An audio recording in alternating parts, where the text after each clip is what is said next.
Next, eighth one.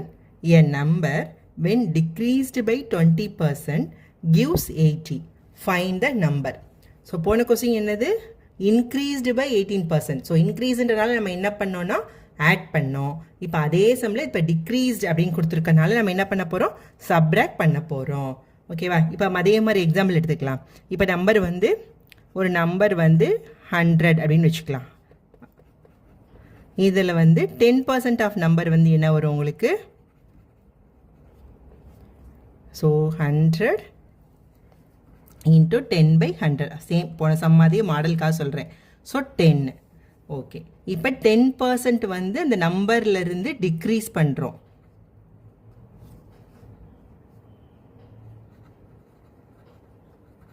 அப்போ 100 minus 10, so 90 அப்படின்னு வருமா? ஸோ அதே தான் இப்போ பட போகிறோம். ஓகேவா? லெட் த நம்பர் பி நம்மளுக்கு தெரியாது.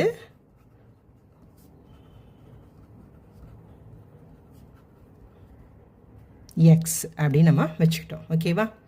இப்போ 20% வென் டிக்ரீஸ்டு பை 20%. ஸோ அந்த நம்பரில் இருந்து நம்ம எதை குறைக்கணும்? 20% ஆஃப் எக்ஸை வந்து நம்ம குறைக்கிறோம். குறைச்சா நம்மளுக்கு என்ன ஆன்சர் வருது?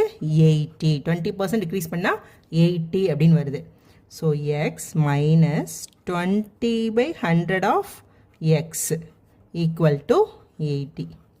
So LCM எடுத்தா நம்மளுக்கு என்ன வரும்? 100. So 100 இங்கிட்ட போயிடுச்சுன்னா, so 100x minus 20x divided by 100 is equal to 80. So 100 minus 20 வந்து என்னது? 80. Okay. So 80/100 of x is equal to 80.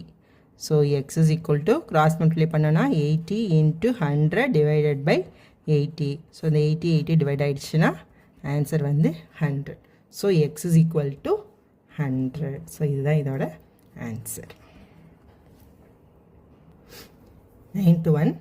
A number is increased by 25% and then decreased by 20%. Find the percentage change in that number. இது வந்து 7th question 8th question ரெண்டோட combination. 7th question என்ன பண்ணோம்? Increase பண்ணோம். 8th வந்து degrees பண்ணோம். So இது ரெண்டு சேர்ந்து இருக்கு பாருங்க. A number is increased by 25%. First அந்த நம்பரில் வந்து 25% இன்க்ரீஸ் பண்ணுறோம். And then decrease by 20%. அந்த இன்க்ரீஸ் பண்ண நம்பர்ல இருந்து 20% வந்து குறைக்கிறோம். ஓகேவா? Find the percentage of that number. ஓகேவா? இப்போ நம்மளுக்கு அதே தான் same. The number, let the number be,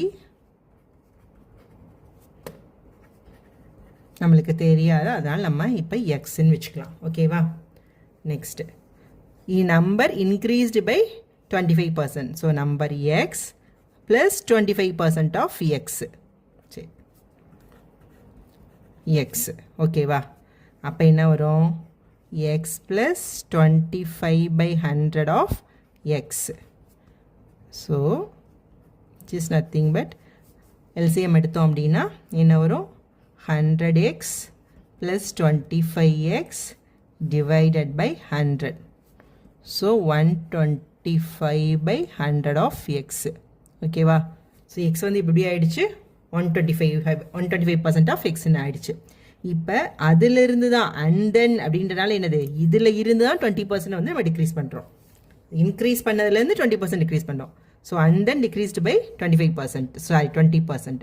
so 125/100 of x இதில் இருந்து தான் நம்ம என்ன பண்ணுறோன்னா மைனஸ் 20% ஆஃப் 125/100.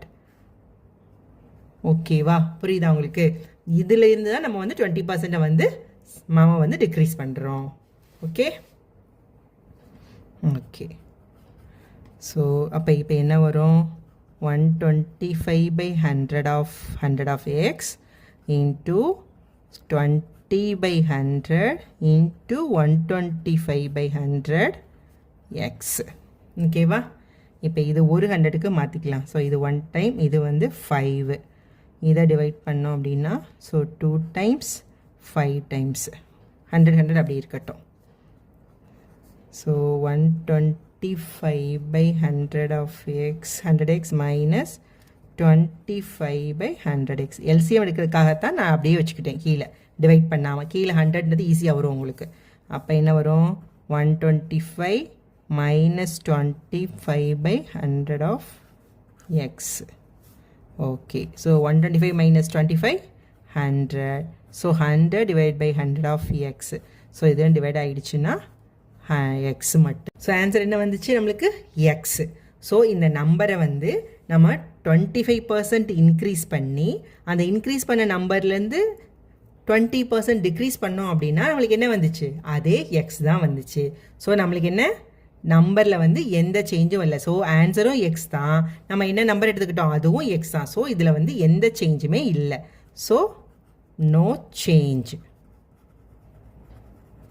புரியுதா?